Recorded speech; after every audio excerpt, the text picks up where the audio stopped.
Ydych chi'n gwneud cyfweliadau teledu neu radio ar ran eich sefydliad chi? Os felly, dyma 6 camgymeriad cyffredin i'w osgoi.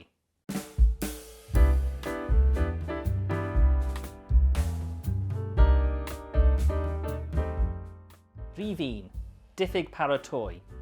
Roedd i chi wneud yn siŵr bod chi'n barod gyda prif negeseuon dych chi eisiau defnyddio, ond hefyd bod yn barod am y math o gwestiynau bydd y cyhebydd yn gofyn. Gwnewch yn siŵr bod dim byd tu ôl i chi, arnoch chi, neu unrhyw beth o gwmpas sy'n mynd i wneud sŵn a fydd yn cymryd sylw y gwylwyr i ffwrdd o'r cyfweliad.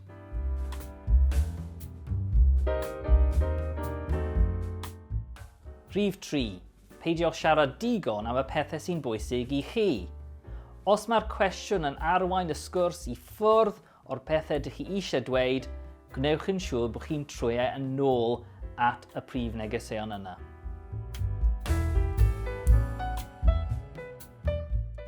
Rhif 4.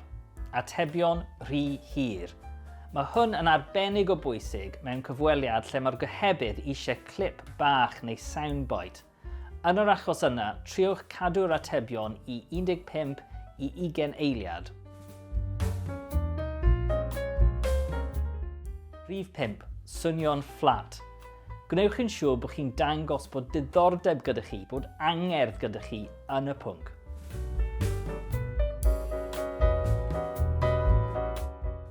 Trwch osgoi y math o iaith byddwch chi'n defnyddio mewn y droddiad mewnol enghraifft. Cofiwch, ydych chi'n siarad gyda'r cyhoedd fel arfer, felly defnyddiwch iaith fyddwch chi'n defnyddio gyda ffrind mewn sgwrs.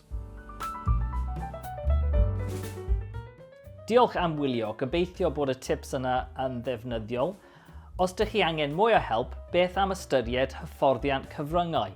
Cysylltwch â fi am fwy o wybodaeth.